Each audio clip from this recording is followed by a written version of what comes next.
আমি সব প্রয়াত নেতাদের প্রতি শ্রদ্ধা জানাই। কারণ এক মুজিবুর রহমান, আমাদের যে জাতির জনক শেখ মুজিবুর রহমান, উনার বিকল্প দ্বিতীয় হয়নি, বাংলাদেশে হবেও না। স্বাধীনতার ঘোষক জিয়াউর রহমান, উনার বিকল্পও কেউ নেই। তা না হলে 2-3টে জিয়া অলরেডি পয়দা হয়ে যেত। ঠিক তেমনি হোসেন মোহাম্মদ এরশাদ সাহেব যতটুকু অবদান রেখেছেন বাংলাদেশের জন্য, এটাও এখন পর্যন্ত কবে হবে তা আমাদের জানা নেই। দোষ ত্রুটি সবার আছে, সবার থাকবে। আপনি বলেন আর আমি বলি, কেউ সাধু না। আজকে উনার মৃত্যু হয়েছে, ইন্না লিল্লাহি ওয়া ইন্না ইলাইহি রাজিউন। আমরা দোয়া করি আল্লাহর দরবারে যে আল্লাহ ওনাকে ক্ষমা করে দিয়ে জান্নাতে ওনার স্থান দেন। আসসালামু আলাইকুম। যে যেখান থেকে এই ভিডিওটা দেখছেন, আশা করি ভালো আছেন, সুস্থ আছেন, আনন্দে আছেন। সবার জন্য শুভকামনাও তাই। ভিডিওটির মূল বিষয়ে যাওয়ার আগে সবাইকে একটা জিনিস জানাতে চাই। আমি কোনো রাজনৈতিক দল করি না, কারো পক্ষেও নয়, বিপক্ষেও নয়। আমি অতি সাধারণ একজন মানুষ, চেষ্টা করি সাধারণ মানুষের কষ্টের কথাগুলো ভিডিওর মাধ্যমে বলার। আজকের যে ভিডিওটির বিষয়টি হলো ট্রল করা নিয়ে। আপনারা জানেন আমাদের সমাজে কিছু শ্রেণীর লোক আছে সব কিছু নিয়ে ট্রল করেন। সব কিছু নিয়ে ট্রল করেন, অসুবিধা নাই। স্বাধীন দেশের স্বাধীন নাগরিক, আপনি করতেই পারেন।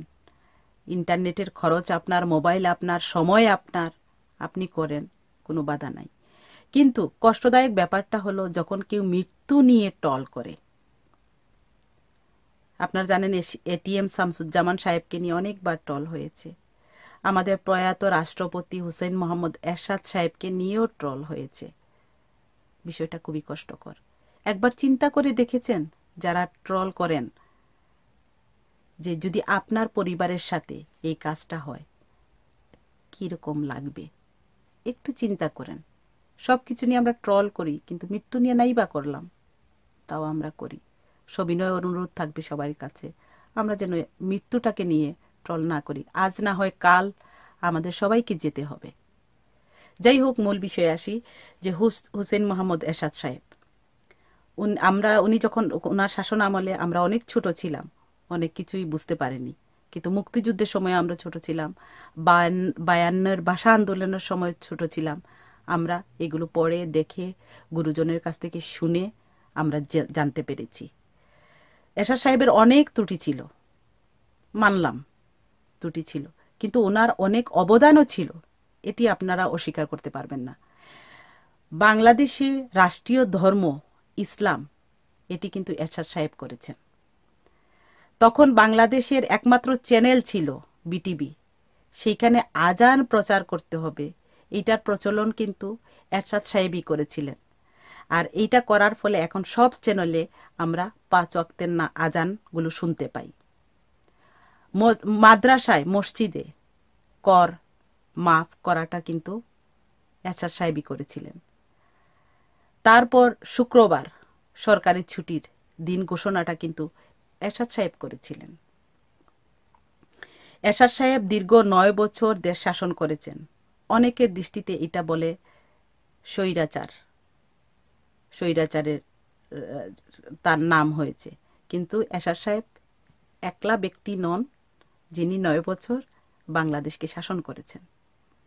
এরশাদ সাহেবেরই কারণে গুচ্ছগ্রাম তৈরি হয়েছে।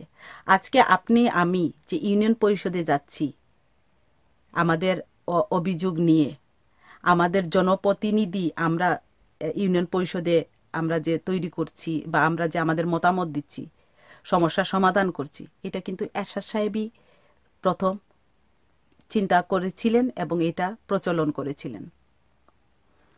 তারপরে ওনাকে যেটা স্বর্ণ খ্যাতি এনে দিয়েছিল, পল্লী বন্ধু নামে পরিচিতি দিয়েছিল, সেটা হলো যে ওনার একটা ডায়লগ, 68,000 গ্রাম বাঁচলে বাংলাদেশ বাঁচবে।